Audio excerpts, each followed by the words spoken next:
السلام علیکم ورحمۃ اللہ وبرکاتہ۔ محترم ناظرین، پروگرام ذوق عبادت میں آپ کو خوش آمدید کہتا ہوں۔ محترم ناظرین، 18 ذی الحج حضرت عثمان غنی رضی اللہ عنہ کی یوم شہادت۔ عثمان غنی رضی اللہ عنہ ایک عظیم الشان صحابی رسول ہے۔ آپ تیسرے خلیفہ ہیں اور قرآن مجید میں حضرت عثمان غنی رضی اللہ عنہ کے بے شمار فضائل اور مناقب موجود ہیں۔ آج ہم حضرت عثمان غنی رضی اللہ عنہ کے عنوان پر ہی گفتگو اپنے ناظرین کے سامنے پیش کریں گے۔ میرے ساتھ اسی عنوان پہ گفتگو کرنے کے لیے اسٹوڈیو میں میرے مہمان موجود ہیں، محترم جناب حافظ اقرار احمد عباسی صاحب، اور اسی طرح ہمیں فون کال کے ذریعے جوائن کریں گے محترم جناب بلال ظفر صاحب۔ آپ بہت ایک جید عالم دین ہیں، اور اسی کے ساتھ ہمیں فون کال کے ذریعے جوائن کریں گے محترم جناب اکرام اللہ مجددی صاحب، اور اسی طرح ہمیں فون کال کے ذریعے جوائن کریں گے محترم جناب خباب احمد برطانیہ سے۔ تو میں سب سے پہلے اپنے اسٹوڈیو میں موجود مہمان سے گفتگو کرنے کا آغاز چاہتا ہوں۔ اقرار صاحب، آپ آج ہمارا جو موضوع، جس طرح میں نے شروع میں بتایا کہ حضرت عثمان غنی رضی اللہ عنہ کے عنوان پر آج ہم گفتگو کریں گے، جی آپ ذرا ہمارے ناظرین کو یہ فرمائیں کہ حضرت عثمان غنی رضی اللہ عنہ کا نام اور نسب، اس کے بارے میں آپ ہمارے ناظرین کو ذرا بتائیں کہ عثمان رضی اللہ عنہ کا نام جو ہے، پورا اس کا نام اور اس کا نام نسب کے بارے میں ہمارے ناظرین کو ذرا آگاہ کریں۔ بسم اللہ الرحمن الرحیم، ان الحمدللہ والصلاة والسلام علی رسول اللہ، اما بعد۔ سیدنا عثمان غنی رضی اللہ تعالی عنہ اسلامی تاریخ کی ایک بہت عظیم شخصیت ہیں۔ آپ خلیفہ راشد ہیں، تیسرے خلیفہ ہیں، اور آپ کا سلسلہ نسب بھی بہت اعلیٰ ہے۔ سیدنا عثمان غنی رضی اللہ تعالی عنہ کا سلسلہ نسب 5ویں پشت پر جا کر حضور اکرم صلی اللہ علیہ وسلم سے مل جاتا ہے۔ عثمان ابن عفان ابن ابی العاص ابن عبد الشمس ابن عبد مناف، یہ عبد مناف پہ جا کے رسول اللہ صلی اللہ علیہ وسلم کے ساتھ ان کا سلسلہ نسب مل جاتا ہے، اور یہ سلسلہ نسب ان کا والد کی طرف سے جا کے 5ویں پشت پہ ملتا ہے، اور والدہ کی طرف سے جا کر 6ٹھی پشت پر یہی ایک شخص کا فرق ہے دونوں کے درمیان۔ جی ایک کا فرق ہے۔ 5ویں پشت پر والد کی طرف سے سلسلہ حضور صلی اللہ علیہ وسلم کے سلسلہ نسب کے ساتھ جا کر مل جاتا ہے، اور 6ٹھی پشت پہ آپ کی والدہ کی طرف سے، آپ کی جو والدہ حضرت اروا بنت حکیم ہے، اروا بنت قریظ بیضا ام الحکیم، یہ حضور صلی اللہ علیہ وسلم کی سکی پھوپھی بھی ہیں۔ قریظ ام الحکیم یا بیضا ام الحکیم کے نام سے جو مشہور ہیں، یہ حضور صلی اللہ علیہ وسلم کی حقیقی پھوپھی ہیں۔ سیدنا عثمان غنی رضی اللہ تعالی عنہ بنو امیہ خاندان کے ساتھ تعلق رکھتے ہیں، اور امیہ بن عبد الشمس بن عبد مناف، اس خاندان کے ساتھ ان کا تعلق ہے، اور بنو امیہ میں حضرت عثمان غنی رضی اللہ تعالی عنہ پہلے خلیفہ ہوئے۔ ان کے بعد سیدنا امیر معاویہ رضی اللہ تعالی عنہ، ان درمیان میں حضرت علی رضی اللہ تعالی عنہ کا خلافت کا زمانہ ہے، اور اس کے بعد سیدنا معاویہ رضی اللہ تعالی عنہ، اور بعد میں ان کی اولاد میں یہ خلافت چلی اور اسی خاندان میں چلی۔ لیکن حضرت عثمان غنی رضی اللہ تعالی عنہ خاندان بنو امیہ کے چشم و چراغ ہیں، اور خاندان بنو امیہ اور خاندان قریش جو ہے، اگرچہ بنو امیہ بنو ہاشم جو ہے، یہ آپس میں ایک عرصہ تک ان کے لڑائی جھگڑے بھی آپس میں لگے رہے، لیکن قریش اور اسلام بنو امیہ کے درمیان، بنو امیہ بنو ہاشم دونوں قریش ہیں، تو یہ ان کے لڑائی جھگڑے رہے، لیکن اسلام قبول کرنے کے بعد یہ باہمی شیر و شکر ہو گئے، آپس کے اندر مل گئے، جسے قرآن مجید نے وہ بیان کیا وَاعْتَصِمُوا بِحَبْلِ اللَّهِ جَمِيعًا لَا تَفَرَّقُوا، کہ آپس میں ایک ہو جاؤ، اور آپس میں فرقے نہ ہو جاؤ، آپس میں جماعتیں گروہوں کے اندر تقسیم نہ ہو جاؤ، اور یاد دلایا اللہ تبارک و تعالیٰ نے وَاذْكُرُوا اِذْ كُنْتُمْ أَعْدَاءً فَأَلَّفَ بَيْنَ قُلُوبِكُمْ، جب تم دشمن تھے اللہ تبارک و تعالیٰ نے تمہارے دلوں کے اندر تالیف پیدا کر دی، ایک دوسرے کی محبت پیدا کر دی۔ جہاں دوسرے آپس کے معارض خاندان، لڑنے جھگڑنے والے خاندانوں میں محبت پیدا ہوئی، وہاں پہ اسلام کی وجہ سے بنو ہاشم میں اور بنو امیہ میں بھی آپس میں بہت قرابت داری پیدا ہوئی، بہت تعلق داری پیدا ہوئی، بہت زیادہ محبت پیدا ہوئی۔ اور اس محبت کی ایک اعلیٰ مثال سیدنا عثمان غنی رضی اللہ تعالی عنہ ہیں۔ تو آپ کے والدین کی طرف سے جا کے 5ویں اور 6ٹھی پشت پہ سلسلہ نسب حضور اکرم صلی اللہ علیہ وسلم کے ساتھ جا کر ملتا ہے۔ یہ تو آپ کا سلسلہ نسب ہے۔ نسب، اور اسی طرح یعنی انسان کے 3 خاندان ہوتے ہیں، ایک دادیالی خاندان ہوتا ہے، ہر انسان کے 3 خاندان، ہر کے تو نہیں کہہ سکتے، جو شادی نہیں کرتا اس کا تیسرا خاندان نہیں ہوتا ہے، نہیں مثلا لیکن ایک شادی شدہ جو بھی آدمی ہوتا ہے اس کے 3 خاندان ہوتے ہیں، یعنی دادیالی خاندان ہوتا ہے، ننیالی خاندان ہوتا ہے اور سسرالی خاندان ہوتا ہے۔ یہ 3 خاندان ہوتے ہیں۔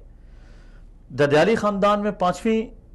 پشت پہ رسول اللہ صلی اللہ علیہ وسلم کے ساتھ جا کے سلسلہ نسب ملتا ہے۔ عثمان رضی اللہ عنہ کا، جی ننیالی خاندان جو اس میں 6ٹھی پشت پہ جا کے رسول اللہ صلی اللہ علیہ وسلم کے ساتھ سلسلہ نسب ملتا ہے۔ اور سسرالی خاندان میں رسول اللہ صلی اللہ علیہ وسلم حضرت عثمان غنی رضی اللہ تعالی عنہ کے سسر ہیں۔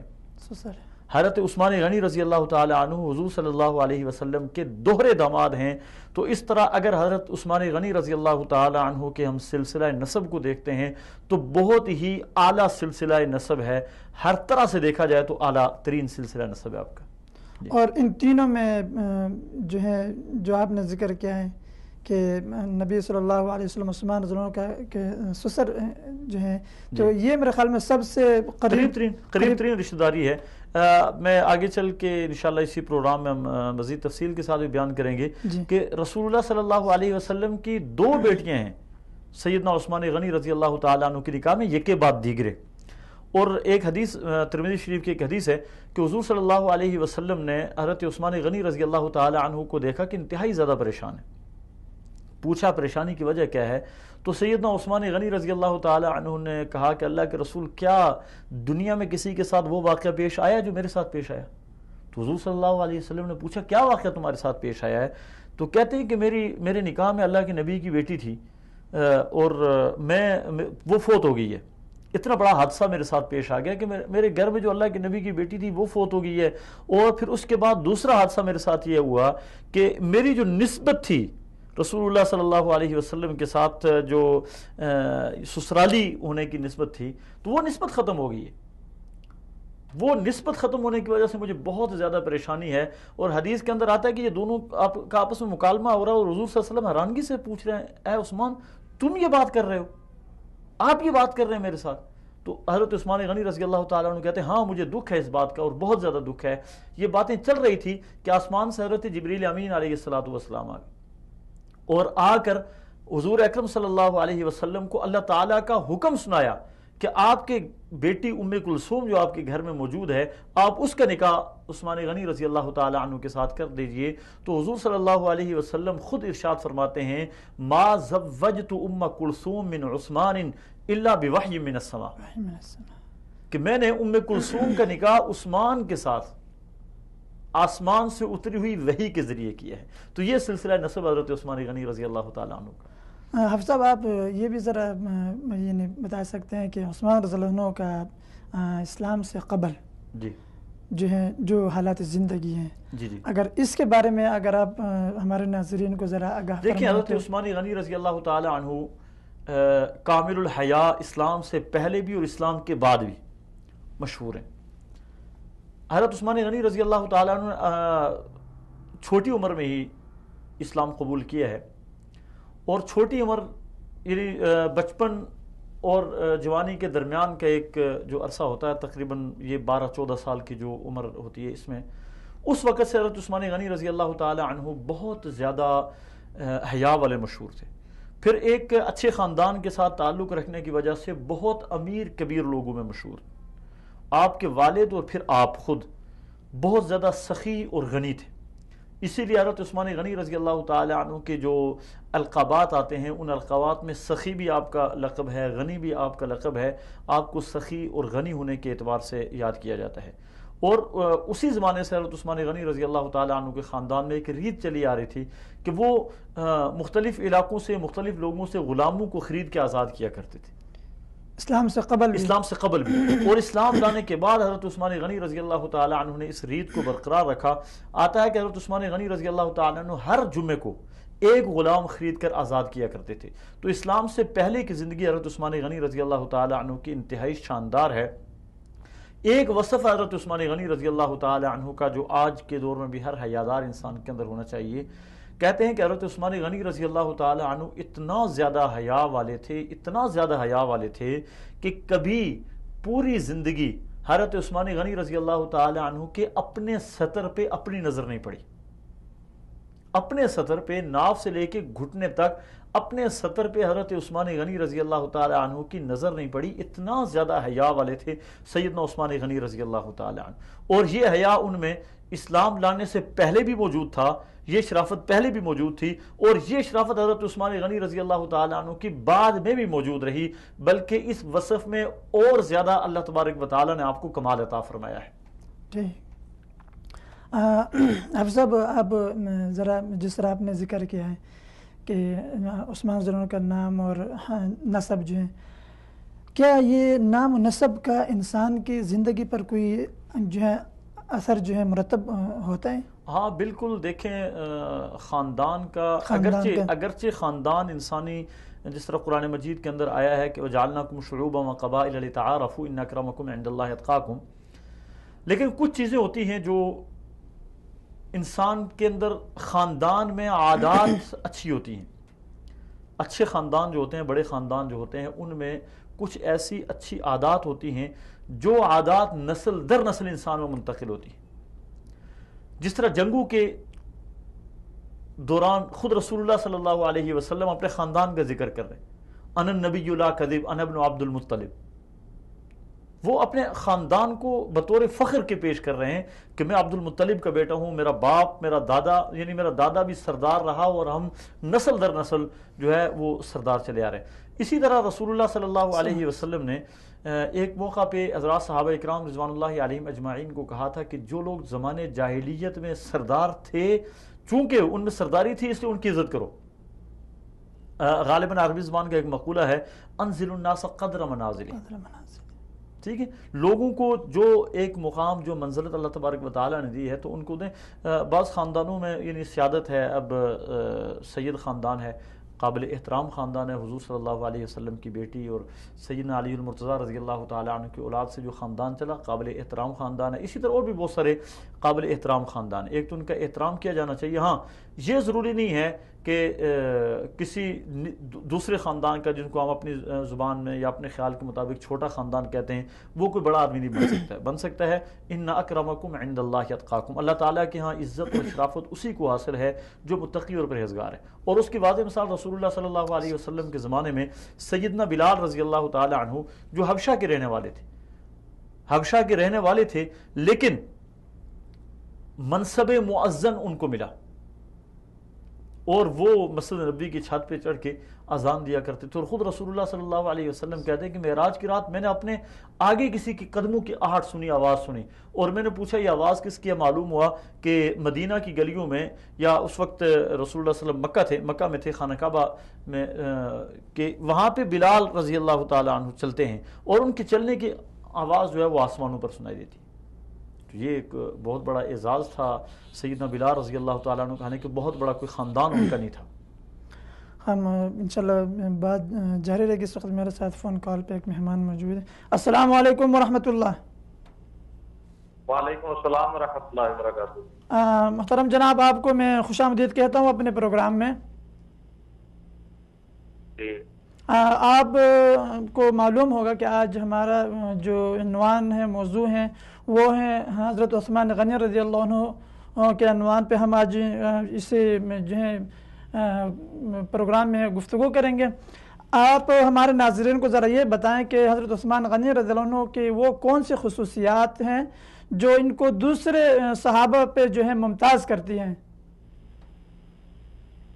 بسم اللہ الرحمن الرحیم۔ صحابہ کرام رضی اللہ تعالیٰ عنہ مجمعین سارے کے سارے